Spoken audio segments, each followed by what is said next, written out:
ମାନସଞ୍ଜନ ଦାस ओडिशा सरकारी आउटसोर्स कर्मचारी महासंघर साधारण संपादक आपण माध्यम माननीय मुख्यमंत्री निवेदन करने चाहिए जे माननीय मुख्यमंत्री जब शासन गादी के आसिले ओडिशार आर्थिक परिस्थिति दुर्विषह थिला।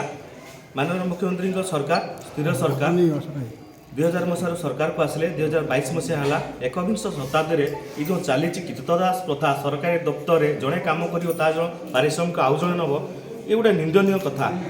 तेणु ये कथार ये युवशक्ति दीर्घ 22 वर्ष काल शोषित निर्यातित हो पड़े जो कर्मचारी माने माननीय मुख्यमंत्री असहाय समय सहाय हो आर्थिक सुदृढ़ मानदंड साजिले सी आज दुर्विषह हो पड़ी बंचार मानदंड। तेणु माननीय मुख्यमंत्री निवेदन महासंघर गोटे दाबी आउटसोर्सिंग प्रथा उच्छेद कर ताई नियुक्ति अविलंब दिंतु।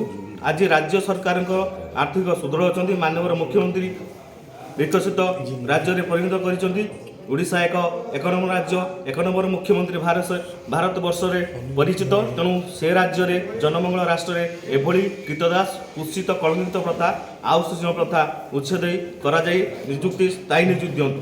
धन्यवाद।